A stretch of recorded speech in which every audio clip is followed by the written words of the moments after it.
How many decisions do you think you make each day? If you ask the internet, the answer will range from 70 to 35,000. If you ask us, it's the wrong question to be asking at all. That's because we're interested in ethics. We're not concerned about the quantity of your decisions. We care about their quality. You might want to think of ethics as a tool that helps us create the difference between a good decision and a bad one. Ethics is the branch of philosophy that asks the practical question, what should we do? This leads to the study of things like values, principles, beliefs, and norms. These are the things that shape our choices. Ethics asks us, how should we live? What choices should we make? And what makes our lives worth living? It tries to help us define the conditions of a good choice and then figure out which of our available options is the best one.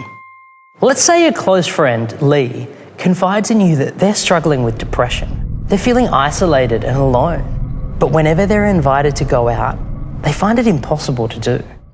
Lee insists they don't want anyone else to know. They're trusting this information to you alone. A few days later, another friend comes to you, frustrated about Lee. Lee's flaked on plans at the last minute yet again, and your friend has had enough.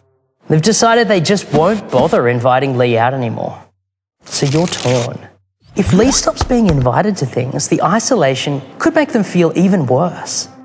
Sharing information about their depression might help Lee be treated with more empathy and compassion.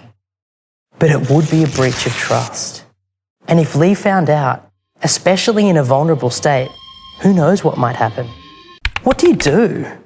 Keep the secret and allow Lee to be socially isolated? Or break Lee's trust, but do it for their benefit? Answering this question means getting clear on what matters, our values and principles. Our values are the things we hold to be good and therefore care about most deeply. Things like justice, knowledge, family and equality.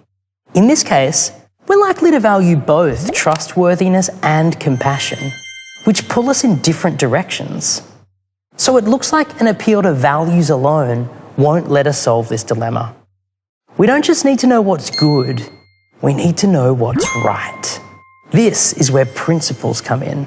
They help us draw a line in the sand. They determine the acceptable ways of getting the things that we value. So what's our guiding principle with regard to Lee? Some people might adopt a principle like be true to your word, meaning you keep Lee's confidence no matter the risks. Others might be inclined towards a principle like act in people's best interests and decide that it's in Lee's best interest that people know about the depression.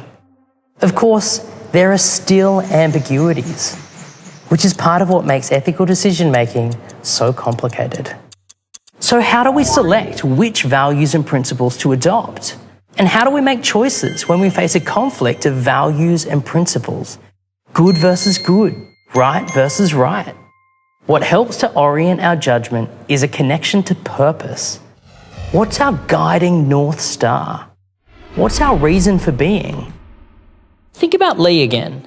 Now, think about the purpose of friendship. What are friends for? Think about why Lee decided to tell you in confidence. Your purpose as Lee's friend is to share their life with them, the highs and the lows. But it's their life and it's their decision on who they share it with. Lee chose to share this information with you alone. Given this, even if you prefer to act in people's best interests, thinking about purpose and thinking about Lee's purpose might encourage you to take a different path. Every time we make a choice, we change the world. What kind of world do you want to live in? Whether you make 35,000 choices a day or just one, what's important is that you make choices that are good and right. Choices you can justify, ones you can be proud of. That's what makes the choices actively yours.